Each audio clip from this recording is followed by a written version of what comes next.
Yeah, you bring up a solid point here. So I covered this a while back when Canada was toying with the whole idea of UBI, and this applies to the U.S. as well. UBI is a bailout for bankers and people who have put a bunch of money into so-called investments, and so they don't have to bring their prices down. That's all UBI is. See, in the normal way an economy would function, if you had an honest currency, is that they would be experiencing what would be called colloquially in economic terms a liquidity trap. This is all these people. Okay, so this is all the people who've bought a bunch of houses that are not worth what they paid. They started a bunch of businesses that weren't really viable business models. They're giant companies that don't have a market any longer. These would be actually starting to come down, and they would be facing a liquidity trap, and that liquidity trap would necessitate them dropping prices significantly to get people interested in either buying or renting or what have you. Okay, well, that's not happening in any kind of like palpable fashion, and the reason it's not is because of the idea of they just keep pushing money out there. So we see this with the illegals, for example. We all know that the illegals are being given like thousands of dollars per person each per month to pay bills and do all kinds of shit, right? And just move money around.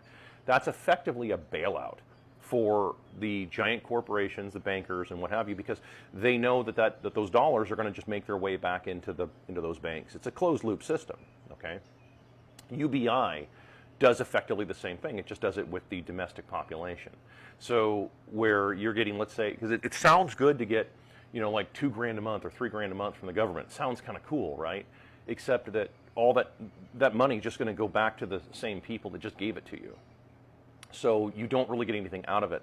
And to your point, you then have to do whatever it is they tell you to keep that coming in, right? To keep that money coming in. You're still having to jump through all their hoops and make sure that that your socialist credit score is high enough to maintain your UBI. Like, this is the problem with this kind of stuff. It's effectively like trying to buy loyalty from people, as opposed to actually, I don't know, having good ideas and not fucking over your population, not stealing all their wealth through inflation, not bailing out bank after bank after bank, right? I mean, like, that's the kind of shit that you would do to actually endear yourself to a population for real, which would be to tell them the fucking truth, stop lying to them, and stop taking all their money through inflation, and stop bailing out all of these ridiculous competitors. So, but yeah, that is a problem with UBI, and it really is a bailout for all of these companies, because they know, and bankers, they know that money is going to, they don't have to bring their prices down.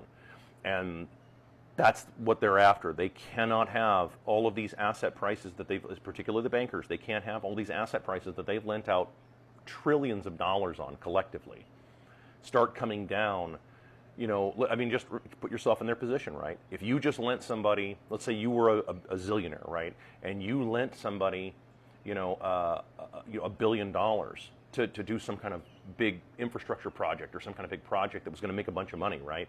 And then when by the time they're done with it, it's not worth anything, and it's worth maybe, say, a third of what you just lent to them. You're screwed, right? I mean, like, the bankers understand this. It really is that simple. It really is that simple. Just put yourself in that position, right? If you lent somebody $400,000 to buy a 322 shitbox, okay, and now that 322 shitbox is appraised at like, 70 grand, which is what it probably should have been, well, you just ate $330,000 because there's no way to pay that back, and the guy who you lend it to is going to say, dude, I have no way to pay this back. Fuck you. I mean, that's just how it works.